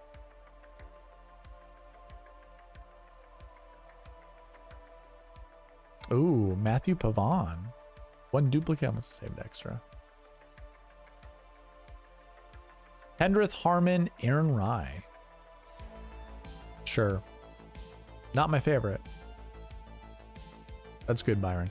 Yeah, I would say by the end of the month, I will have probably 14. Well, no, I won't say that. I'll have at least 10. 10 new reports, 10 new pages on the website, which you'll be able to see all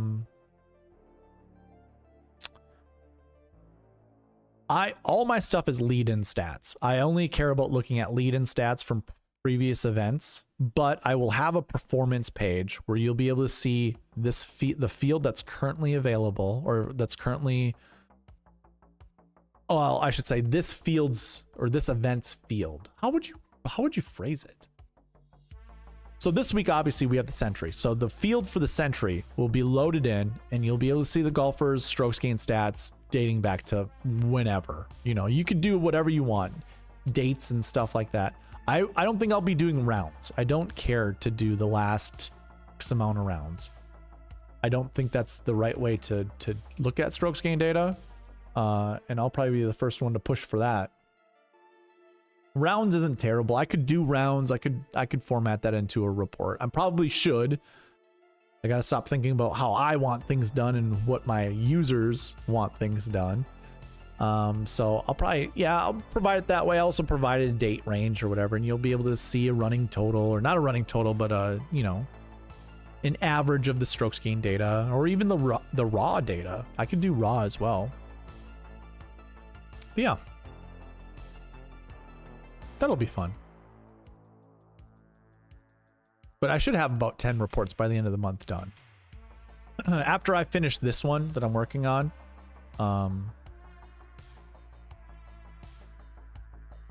this lineup is fire, by the way. I just got distracted by how good this lineup is.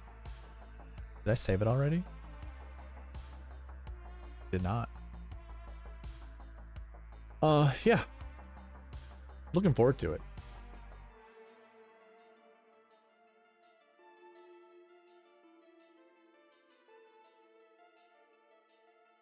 Ooh, that looks like fun. I can edit my reactions on my videos. So I could put, can I put my SweetSpotDFS stuff there? Don't think so.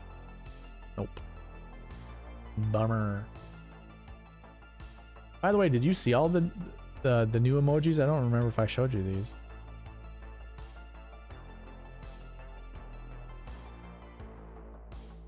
The free Scotty one, I wish was bigger. That'd be great. This lineup is great as well. I don't know if I like Aaron Rye that much. Let me bring back Echeverria since you said you like him. Echeverria, and I'm gonna kick out Rye. I don't want to see Rye that much.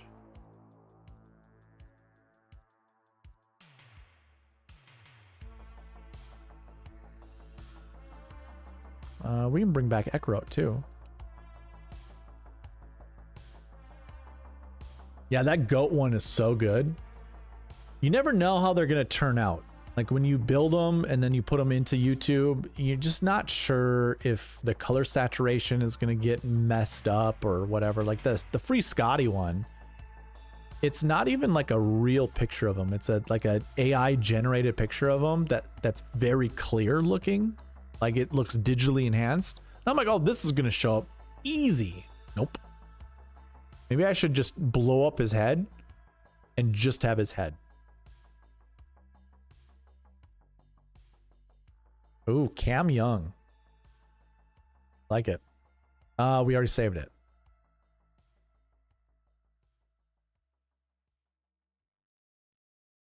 Here's the lineup. This is your lineup right here. This is your lineup, Byron. Xander, Sammy Burns, Sammy Biscuits, Benny Ann, JT the Postman, Hendrith, and Echeverria. There you go. And that was already, we already saved that one, so it's just double as nice. That's the lineup. It's been built 3 times. It's literally the optimizer telling us, play this lineup, you dumb beep.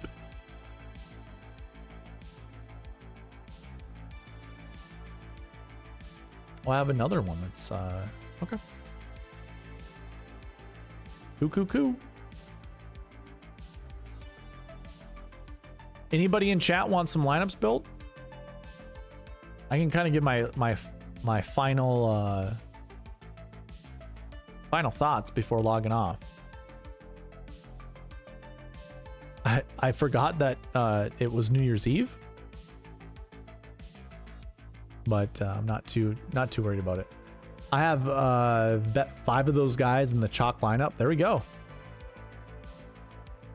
We'll see if everything's on our side this year. If it is, you're getting one of those bets. Who has the longest odds? Who would get you the best profit?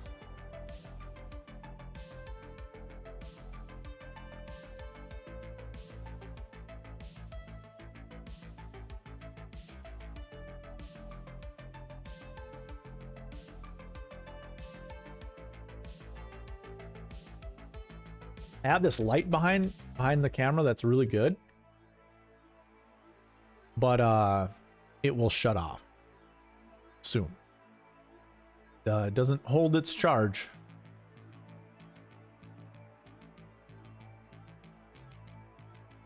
All right, let me give you some, I guess, some closing thoughts here. I think for sure you're gonna want a lot of high price golfers in your lineup. And by a lot, I mean one more than you normally would.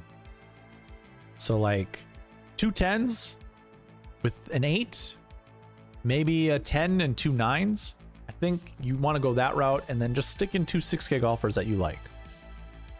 I don't know how often we've seen it. There's the light just turned off.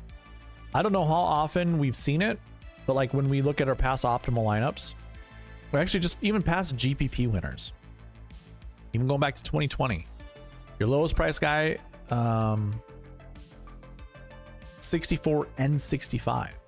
In 2021, it was 60. That was more balanced. That was 3 8Ks. So a 10 and 3 8s. Was that with the low 7? Yeah. Stone low 7K, 7 on the button. Then you had a 61 and a $6,000 golfer in 2022. 2023 had a 68 and a 65. More of a balanced lineup build. That's a 10-9, 2 8s, and 2 6s.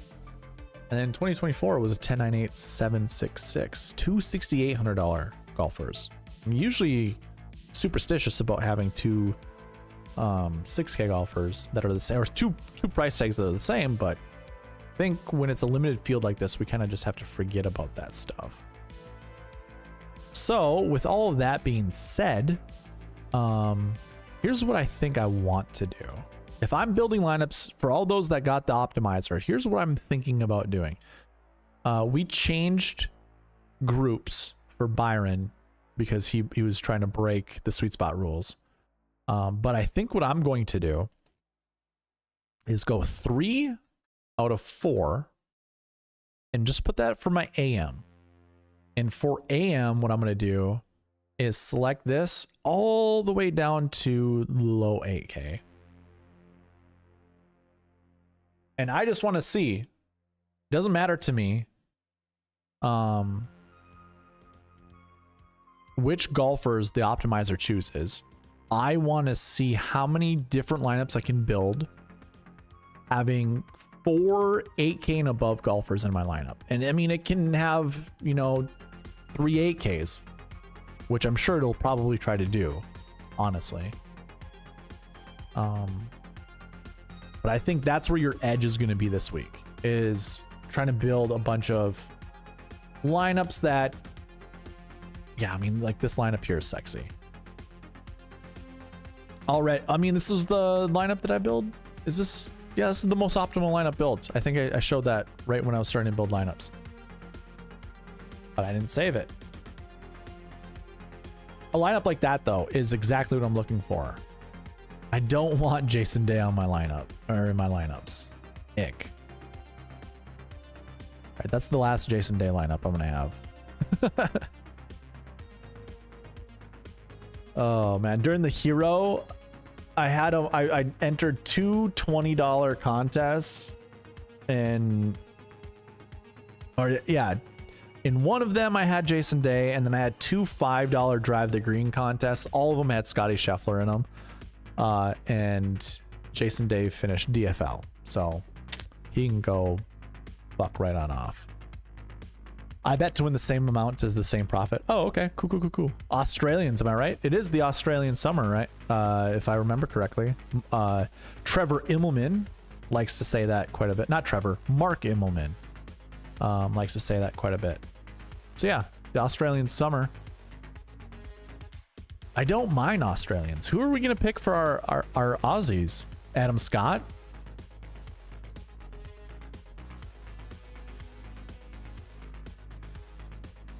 Oh, Jason Day. Is that what you're talking about? No. No.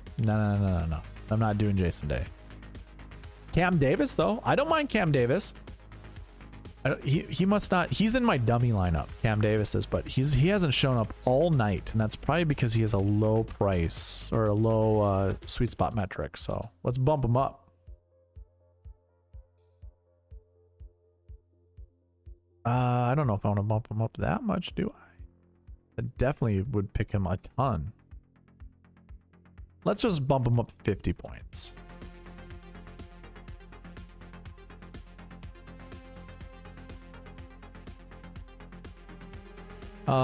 This one's fine. Xander, Corey. Yeah, I don't care for Corey Connors, but hey, whatever. It's different. Cam Davis is such a weird golfer, so sporadic. Here's my hot take. The PGA Championship where he finished top 10. I don't remember when that was. You remember watching him play? He had such a flop sweat going on. He looked sickly. I've been wondering this about him, and I'm sure we would have heard something about it, or maybe not. I don't know how private these golfers can actually be when it comes to an illness, but I think he was sick for a while, and sick with like a disease, not sick from a sickness. He just and like he showed up to the Rocket Mortgage and won that tournament, and I don't really remember watching him, I guess, now that I think about it, for the Rocket Mortgage. I don't know, it just wasn't a surprise, I guess, for him to win, but every big event just seems like he's struggling with more than the swing. Not necessarily like a mental thing. I mean, I guess it would be mental if you were sick. Yeah, he just doesn't seem right. He finally got healthy at the 2023 Players, I think.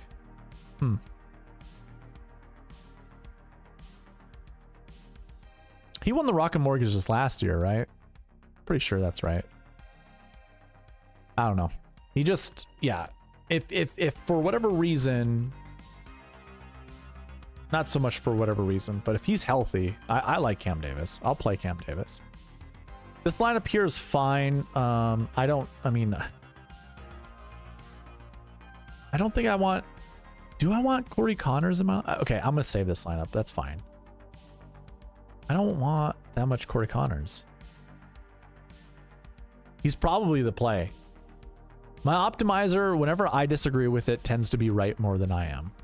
Here we go. Two $6,500 golfers. This matches. Oh yeah, sign me up for this one. Hell yeah.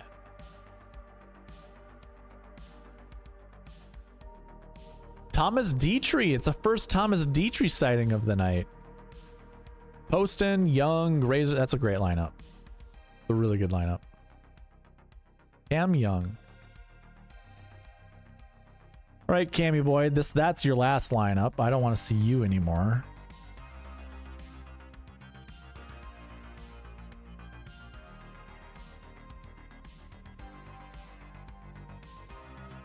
Shoffley, Burns, Thigala, Bradley, Pendrith. Sure. Did we save this one for you? No. Okay. Listen, I think I'm about to log off here pretty soon, within the next 8 minutes.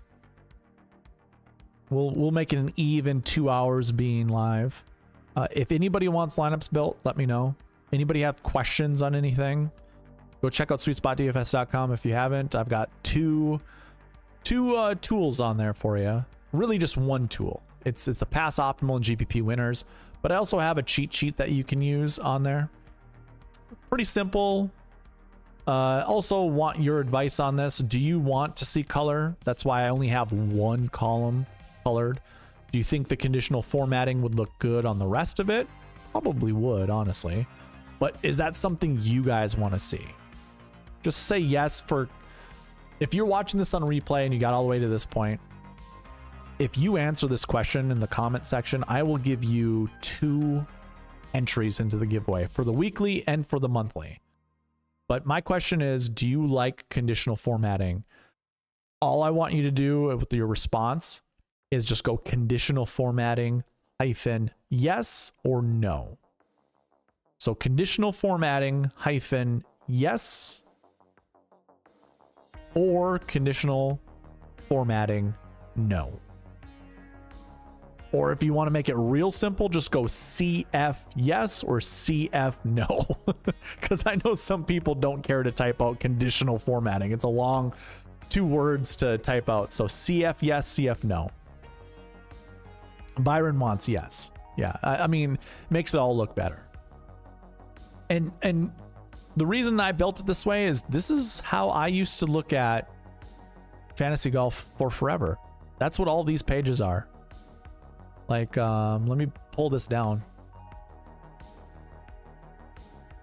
Here's every single week what I'd show you guys. What I would do is when it comes to these pass optimal and GPP winning lineups, I've got all these tabs down here. You can see them right here all the way across. Obviously my green screen gets in the way and I can't continue on, but basically you see the mouse right here.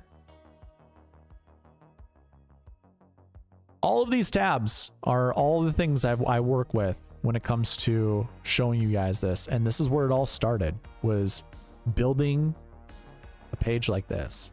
Now, obviously, this isn't being shown on the cheat sheet, but if you take a look, this and this, pretty much the same.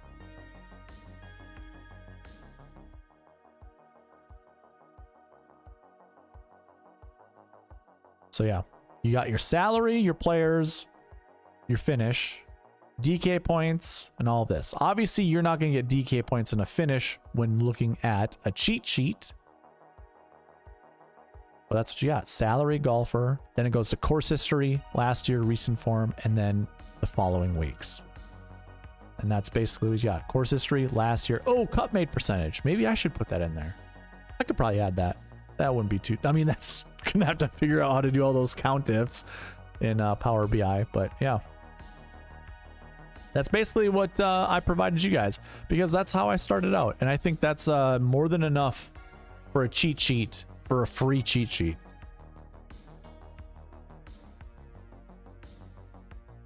And then the rest of them, the rest of the websites, I'm basically going to build that's going to be interactive, where you'll have buttons to push. You so want it. I obviously don't have data for you know, DraftKings optimals or anything like that in previous years. So why you don't see golfers for these 2017 and whatever. I don't have DraftKings data for them. Yeah. All right, I think that's going to be my sign off. No questions? Doesn't seem like it.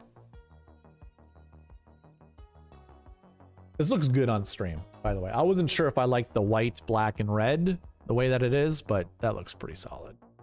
I think we'll keep it. I'll give it a couple more minutes because I know there's usually a 10-second delay between you and me. But we'll wait just a couple minutes or a couple seconds.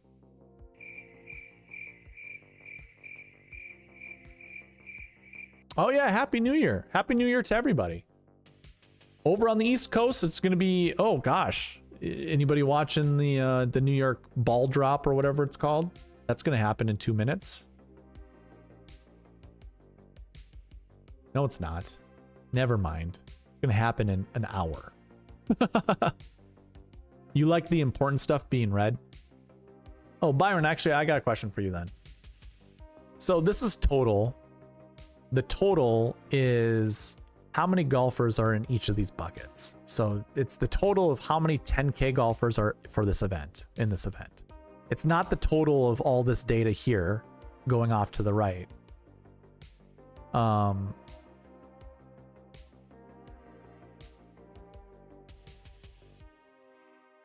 So I have it built like this. No, I guess I don't. See, I can move the total over here. Here, let me pull up Power BI.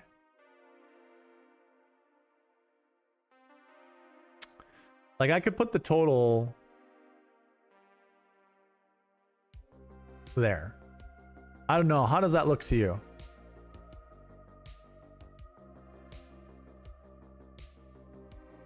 And then the only issue is I kind of want the ability for the percentages that I'm going to add to be over here. So I was kind of thinking of it this way. I was going to move all this stuff down to the bottom or to the over to the right. So DK top 10, DK top 20 over here. And then I'm going to have DK top 10 percentage stuff over here. And that way, you know, you'll have your, but I just don't like the color scheme of this. This is the only thing that I don't like, is I don't like red being the second column. And quite frankly, it doesn't need to be red. I could change that. Not a big deal.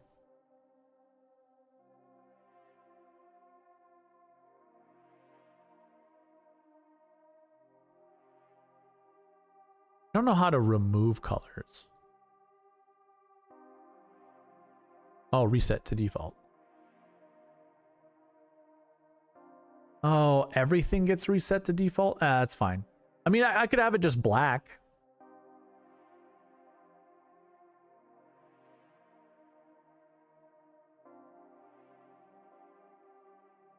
Yeah, I mean, I think this looks fine. I do like red.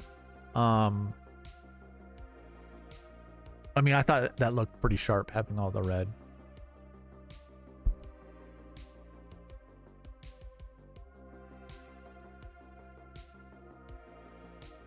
But the other thing that I could do is put a tooltip here, or I could put something underneath here. Like this obviously isn't going to be here, but I could put down here, total represents how many golfers for each or for the salary are in the bucket or something to that effect. That didn't come out correct, but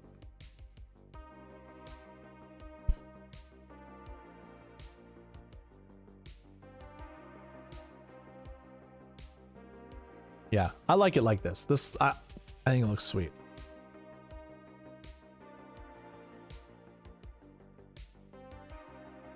Okay. Yeah, I honestly didn't even know how I was going to format this. Because, like, you can change so many different things. You know, like, I kind of wanted, like, a back or a black.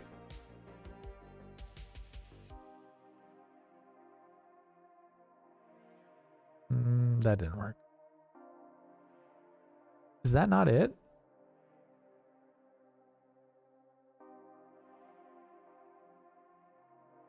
I thought that's all I had to do.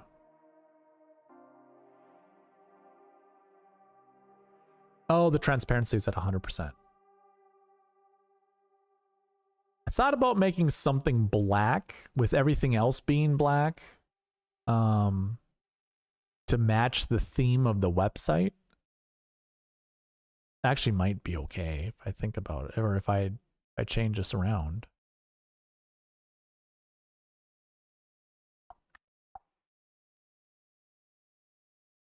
Style presets. I have alternating rows. Bold header. Bold header, flashy rows. Oh, where was it? There you go.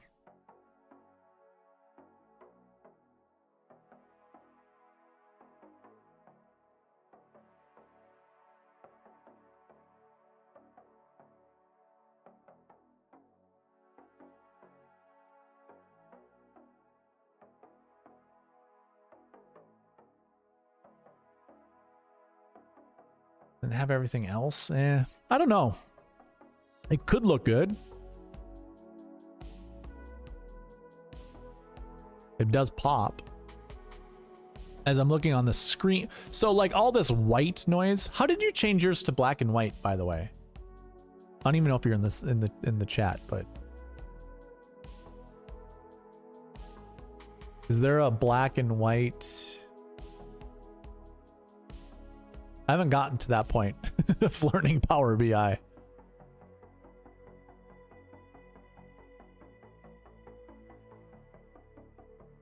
Yeah, and that's the thing too, is as I've been streaming, as I've been doing all of this,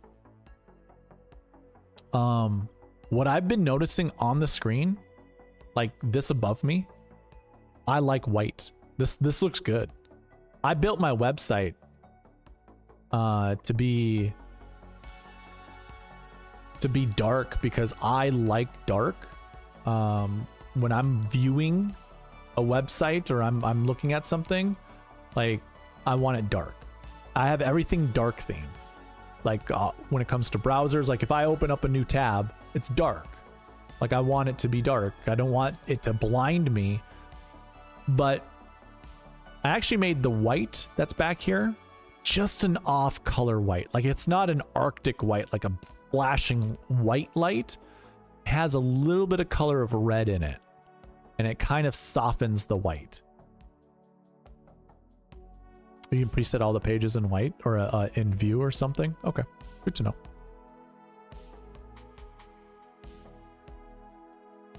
No, I like this. I like the contrast of everything. Just the whole production looks great when it's with that white background. I think it looks sharp too. And when you go to the website and you use it, I like it this way too. All right, guys, I'm gonna call it. Byron, thank you for being in chat and chatting it up with me. People are gonna look at this stream and go 2 hours long, and then it's just gonna be me talking to you for like the last 30 minutes. Hey, that's why I put in those giveaways. Just be like, hey, if you made it this far, go ahead and say this. All right, man. Or not just man, everyone in the chat, man, woman, whatever. Have a happy new year. Good luck at the Sentry. I will have a live stream tomorrow night for members on the YouTube channel. If you are a white tier or above member on YouTube, I'll sit down and build lineups, mostly for myself, and ask or answer any questions for anybody else. If you're interested, stop on by. I know I'll be conflicting with other people's schedules, but I'm still going to build lineups tomorrow night. So if you want to stop by, I'll be here. Anyways, have a good night. Good luck. All that good stuff. Bye-bye.